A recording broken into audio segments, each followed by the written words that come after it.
గణతంత్ర దినోత్సవ సందర్భంగా రేపల్లిలో 200 మీటర్ల జాతీయ జెండాతో నిర్వహించిన ర్యాలీలో పాల్గొన్న శ్రీ అనగాని శివప్రసాద్ గారు, రేపల్లి నియోజకవర్గ టీడీపీ జనసేన సమన్వయకర్త మత్తి భాస్కర్ మరియు తదితరులు.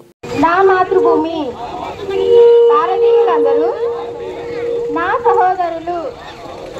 నేను నా దేశాన్ని ప్రేమిస్తున్నాను.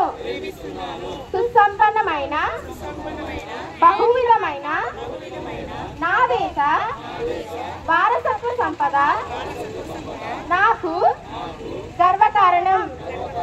దీనికి అర్హత పొందడానికి సర్వదా నేను కృషి చేస్తున్నాను. నా తల్లిదండ్రులను, ఉపాధ్యాయుల్ని, పెద్దలందరినీ గౌరవిస్తాను. ప్రజల పట్ల దయతో ఉంటాను. ప్రతి వారితోనూ